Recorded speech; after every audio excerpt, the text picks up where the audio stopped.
Okay. Hi guys, long time no see.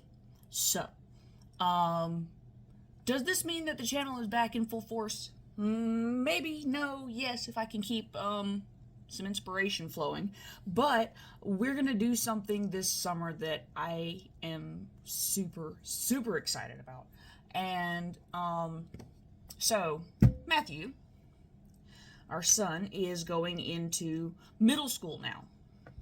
And he is, and this is not me being the typical white mom going, oh, my boy is so smart. No, Matthew's in the gifted program. Okay, and I've quit googling anything he has said because I always end up looking like the dumbass. Matthew has taken an interest in single-celled organisms and how these little animals that we can't see, how they operate, where they live. And last Christmas, I think it was my dad and mom got him a one of those beginner's scientific microscope sets. And oh god, he fell in love with that thing. So what we're gonna do is, or what we have already done, is I went to Walmart and I got these little, how many ounces is this? It's the smallest mason jar I could find. Just so we could get a little bit of a dirt sample, top, not top soil, but whatever was growing on top of the earth, and then I got a little piece of wood from the exact same area. These all came within the exact same area, like within a square cubic foot, and then of course water. Okay, we got this from. No wait, hold on. Which one is it? This one came from our front yard. We were simply trying to collect moss and water because Matthew has been desperate to find a tardigrade called a water bear. Now, I have done some little research on water bears. I have to keep up with them somehow to be able to have a conversation with them. But this one we got from our front yard, where we have like moss slash algae growing on the brick and a couple of rocks where water holds when it rains. This one that I was just showing you, we actually got it from the river in town. The most the busiest part of the river where a lot of people go down and get, play in the water, be next to the water, that kind of thing. And this one we got further down, and it's on a path that you walk or you ride your bike. This particular area had flooded. It was a good 12 feet underwater, I want to say. No, it might have been less because that area actually raises on its 4 mile path. But the water had held over this area, so a lot of the river had brought its soil content and dirt content up the bank. And then this held from where the dam flooded, or we needed to let the dam flow. So in here, we've actually got some, like, and I wish I could show you, but we're having trouble seeing them because we got to get Matthew a better microscope. There's these weird little things in here that I would call them tadpoles if I didn't already know what tadpoles were. Okay, these are really tiny, but they look, well, I say look, from what we can see, it's a little dot with two little legs, and it looks like it's moving around like a frog. We don't know what it is. And it has already created its own gases inside of here because the lid is trying to start bowing. And we've got the plant life and the algae in there, so we know that there's some oxygen in there for now. We're not sure how this is going to pan out over time. So we got really excited watching these things evolve over the course of the last month. Okay?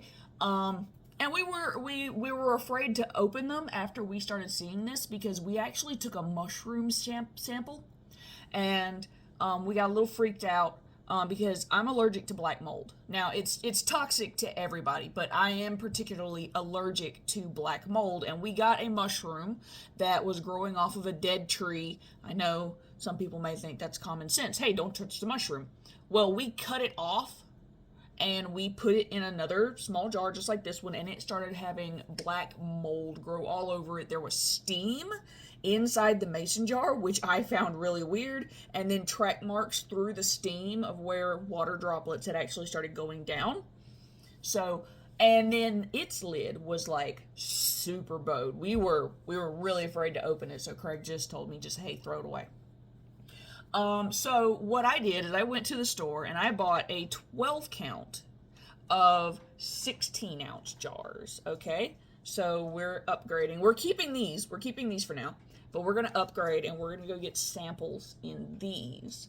And I don't know, but I think we are going to use this too. Just another mason jar. I don't know the actual size of this one because I originally bought it to keep strawberries in, because strawberries will go bad like within a week. If anybody out there knows how to tell me an actual way, not like something you found on the internet but you've done it yourself, kind of way to keep strawberries for more than like 3 days, I've tried everything I can think of to keep them. I've washed them and then dried them and then cut the stems off and stored them in here. It does last longer than, you know, buy them, put them in the fridge kind of thing.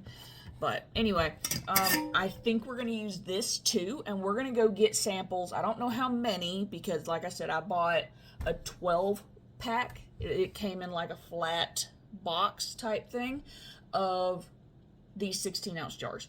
Now we can definitely get 16 different water samples from our river, but I would like, if I can, you know, get Matthew to agree, because he's really super excited about going and getting water samples from the river, possibly my dad's house, because he just moved, now he's living on the river, of samples from everywhere. And we want to be able to have a couple of these where we can open them so we can actually test and see what's in the water. I know eventually we will have to find a way to supply oxygen to the containers, but that is what we're going to be covering for the next little bit. There may be other videos in between, which may get me back into a groove of wanting to do YouTube videos again. But for the most part, right now, this summer, this is what our little household experiment is going to be, because Matthew... Now I am going to turn into that mom for a minute. Matthew he's so damn smart. He's smarter than me. I'll give him that. But then again, so is Craig. You know, he's so damn smart, and I've learned so much just from being his mom. And I don't mean like, yes, there's things you learn being a mother. No, there's shit that I should have learned in school that I have learned from my son. And, he's going to be going to a gifted school in the gifted program. So this is our family experiment, and we're really excited to get started. He's got 2 more days left of school, and I think as part of the blast for summer is after he gets out of school on Friday. No, he'll be getting home late. So Saturday morning we'll probably get up and go get samples from all over the river, some samples from my dad's house and stuff like that, and I'll see if I can get some pictures and stuff, because Matthew had a fucking ball out at the river, and he had like an army of snails in his hand. Just, it was great. But I'll keep you updated.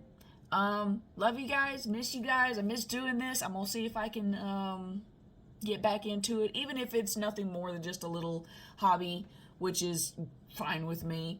I'll see you guys later. Bye.